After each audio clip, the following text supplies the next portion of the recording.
The narrator spoke of a silence so deep it pressed against the chest. In the chapel's forgotten room, Thomas knelt alone. His voice trembled as he whispered prayers no one answered. The candle before him burned weak, yet its flame swayed as though stirred by unseen hands. Suddenly, the air thickened with the metallic taste of iron. His heart pounded. The shadows on the cracked walls bent, twisting against the light. The flame stretched unnaturally tall, bright as lightning, cold as snow. Thomas said, "Who watches me?" The boards beneath him quaked with a low vibration, like thunder crawling through wood. The candle burst into white fire, blinding, holy, and terrifying. From the haze rose a silhouette, tall and shifting, its edges shimmering like molten silver. No footsteps followed, no wind stirred, yet Thomas felt pierced by unseen eyes. Then came a voice, not around him but inside him, echoing in his very marrow. "You have been seen." The words seared his soul, branding him with dread and wonder. The narrator told how Thomas stumbled from the vision into the worn pews of the chapel. His breath shuddered, hands trembling as he muttered, "I was seen."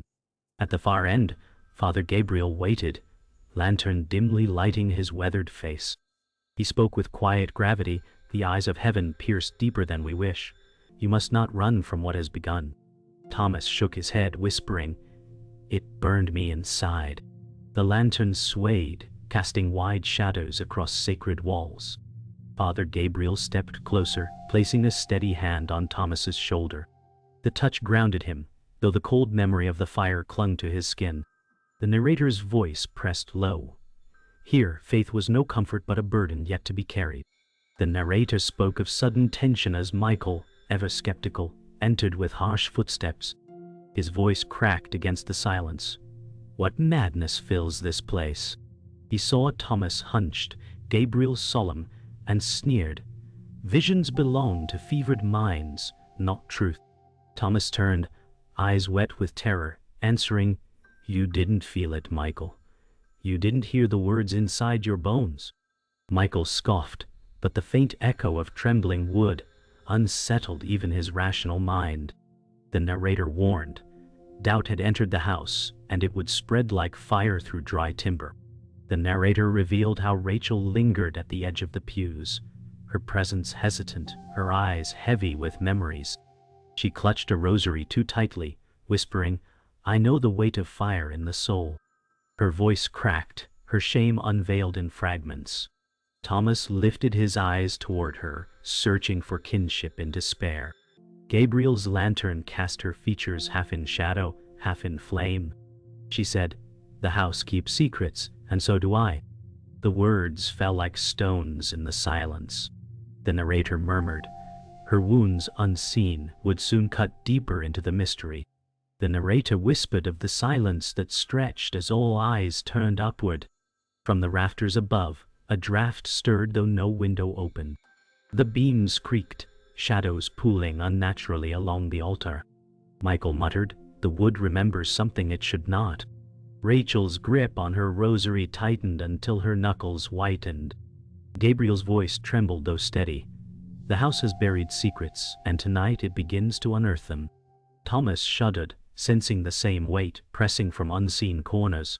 The narrator closed the act with words of foreboding.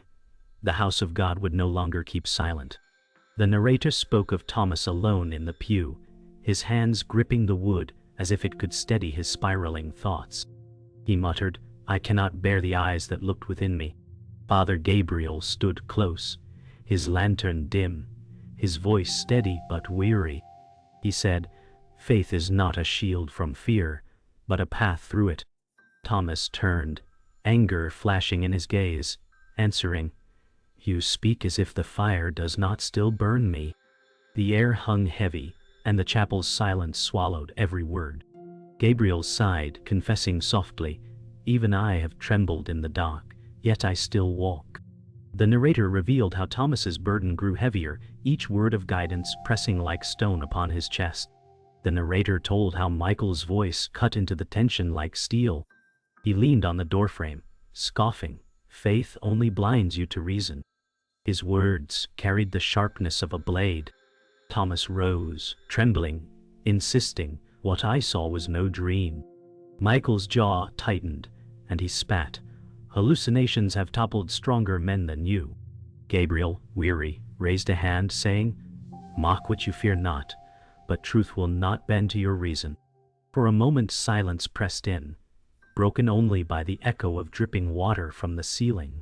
The narrator whispered that disbelief now clashed with fire-born fear, and both threatened to break Thomas in half. The narrator revealed Rachel in solitude, her figure bent before the altar. Her rosary dangled, beads pressed so hard into her palm they cut into flesh.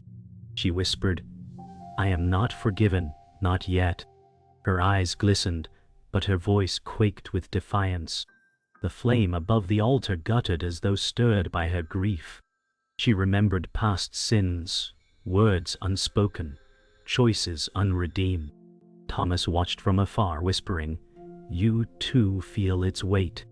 Rachel did not turn, answering, The past chains me tighter than the future ever could. The narrator spoke that here shame bled into prayer, and the house itself seemed to absorb her sorrow. The narrator spoke of silence breaking as a draft swept the chapel, though no door opened. The pews creaked, and shadows spilled like ink across the floor.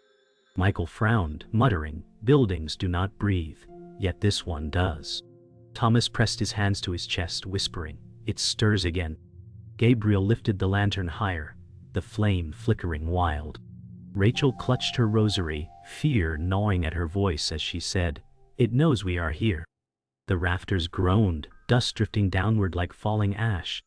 The narrator warned, Darkness no longer lurked at the edges, it had begun to crawl toward them. The narrator spoke of the sudden stillness, when a whisper cut through Thomas's mind.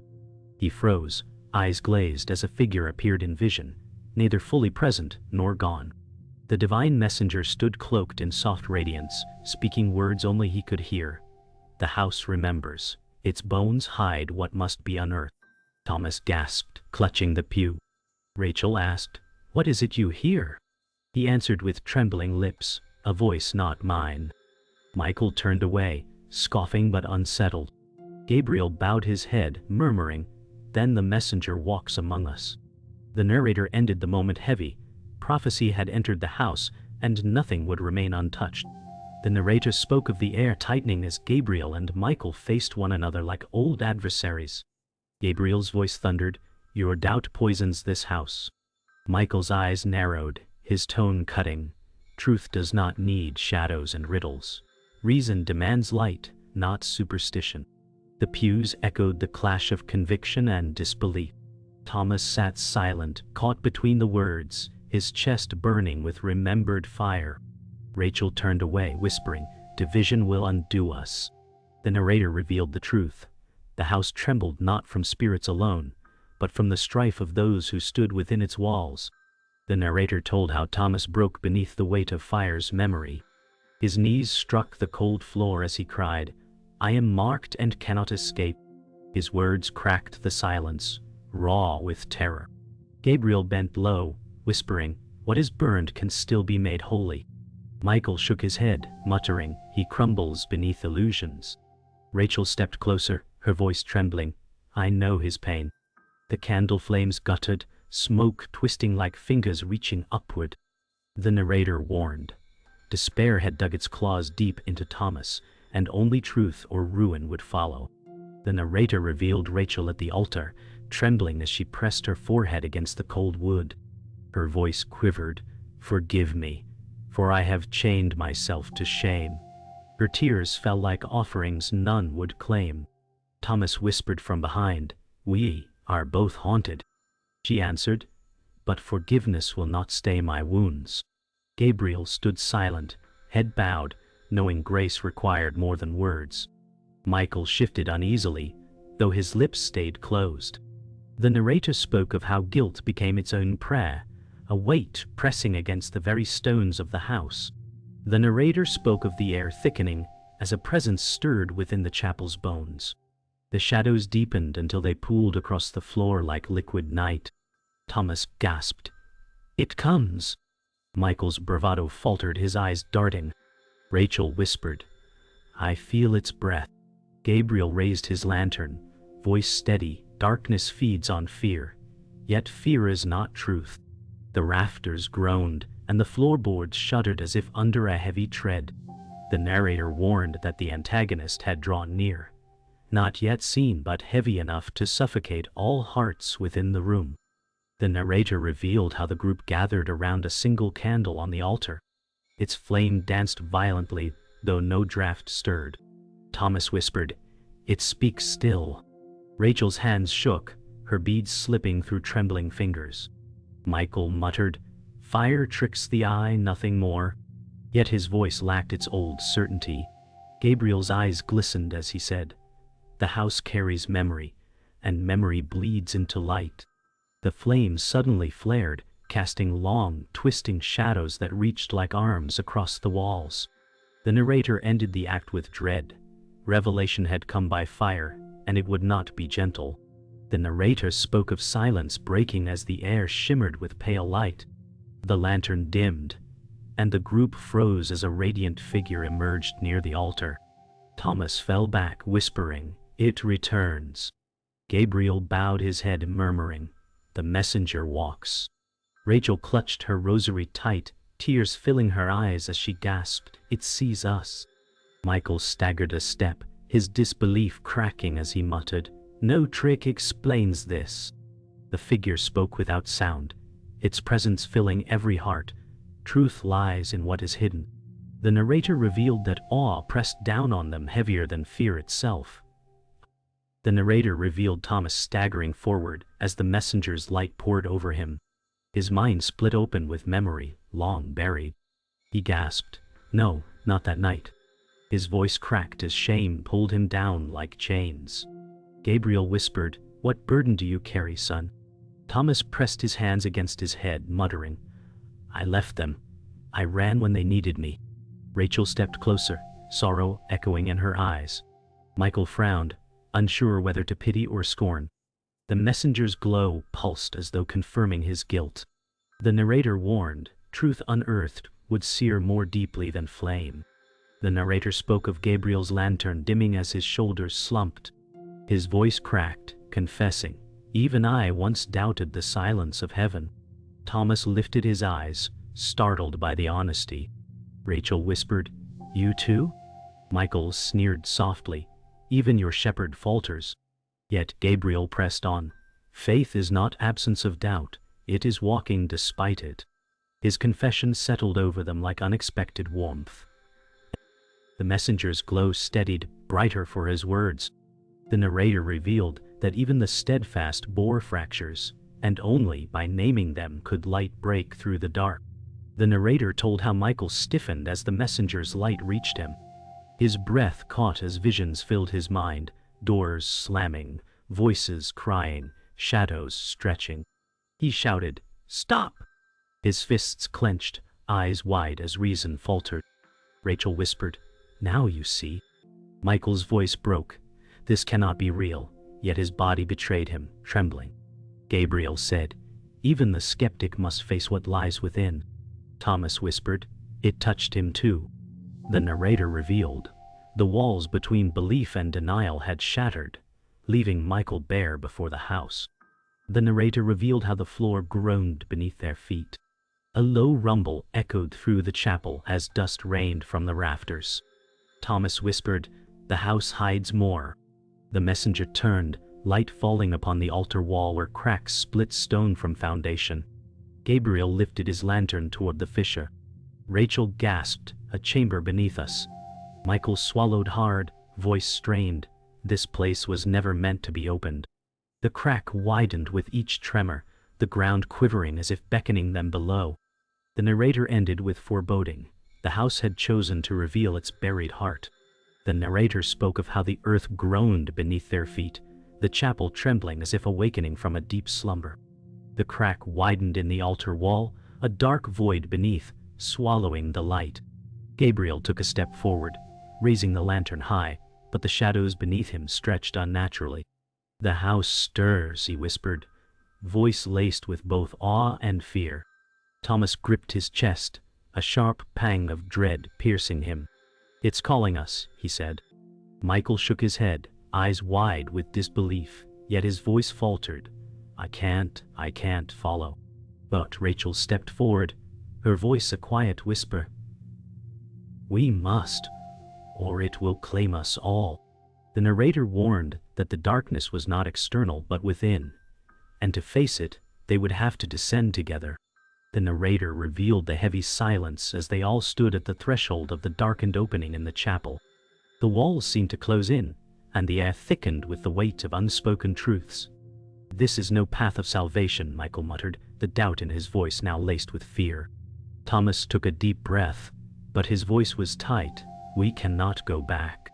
Gabriel turned to face him, eyes haunted, but resolute.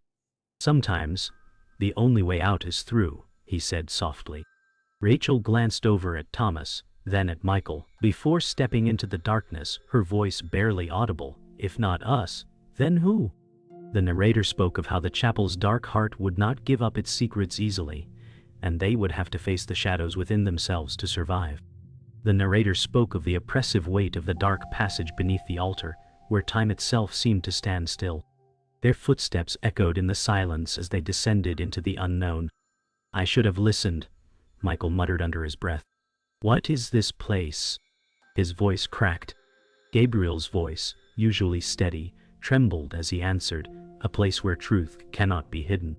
Thomas felt a cold chill grip his spine, his own fears manifesting in the shadows.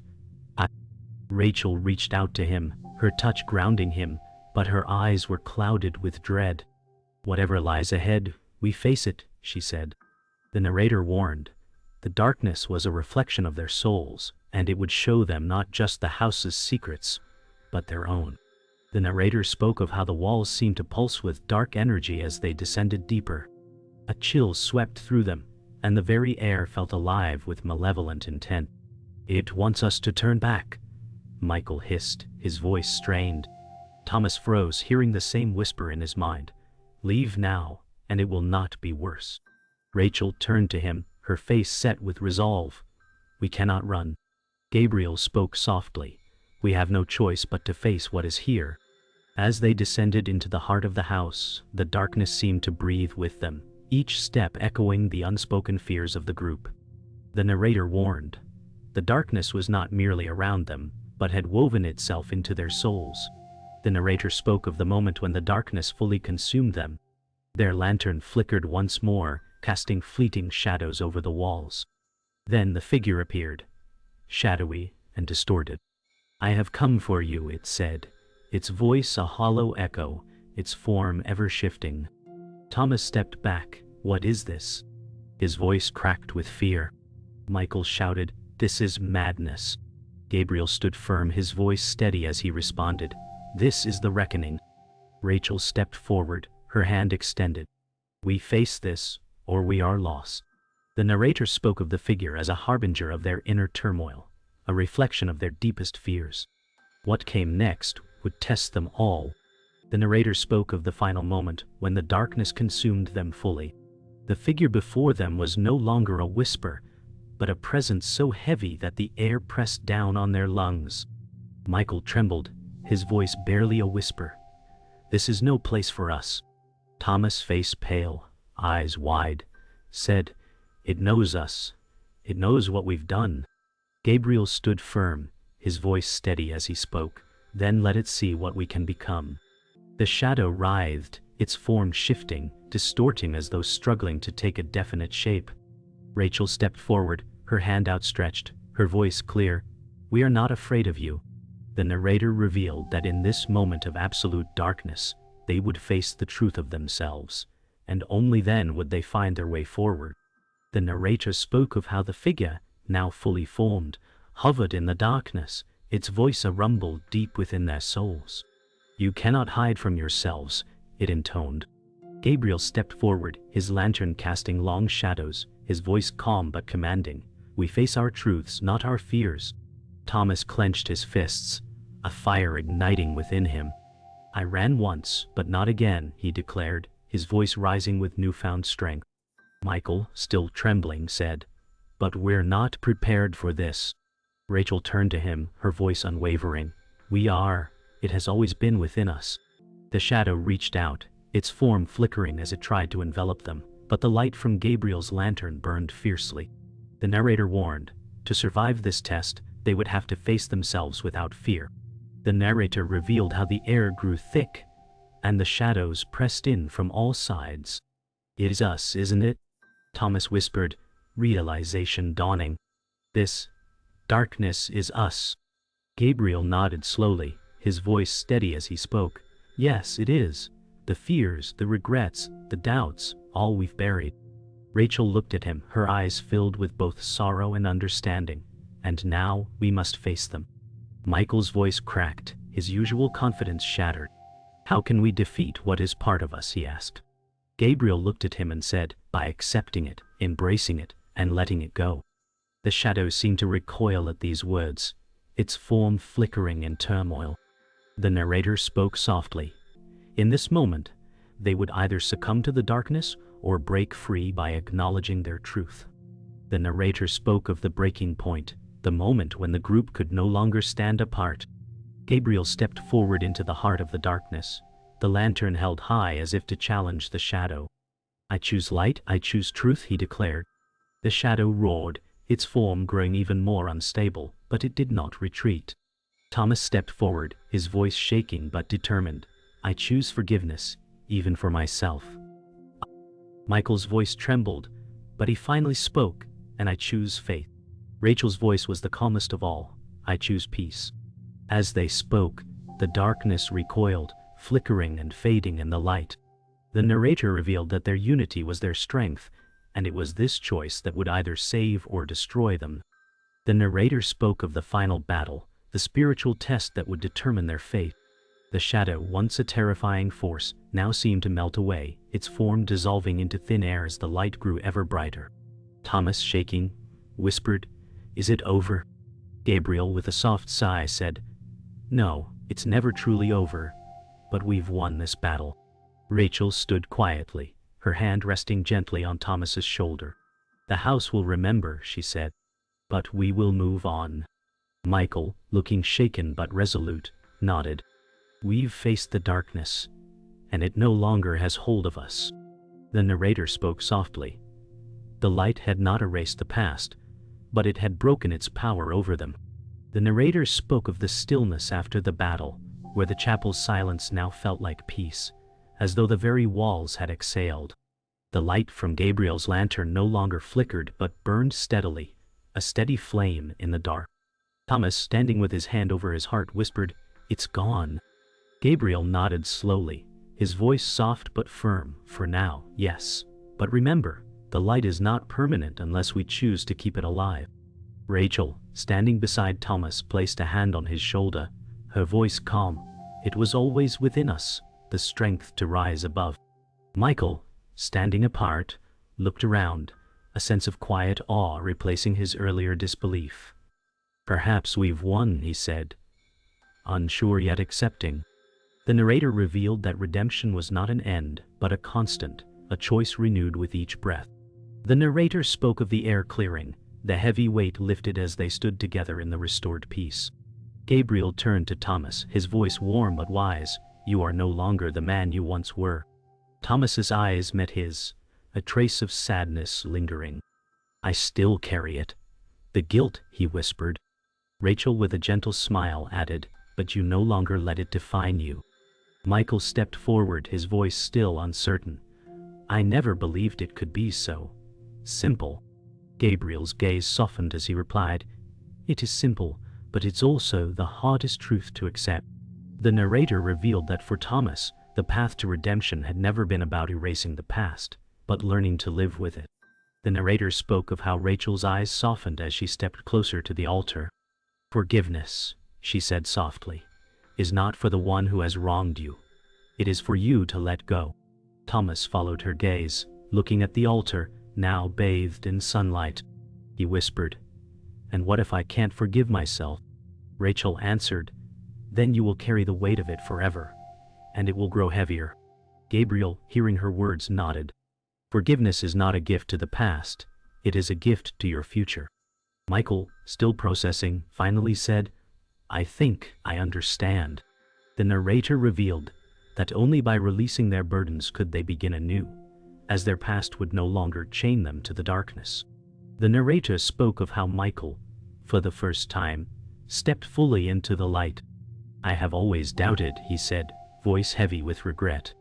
"But maybe there is more to this world than reason." Gabriel nodded, his voice warm. "Faith is not the absence of doubt. It is the courage to face it."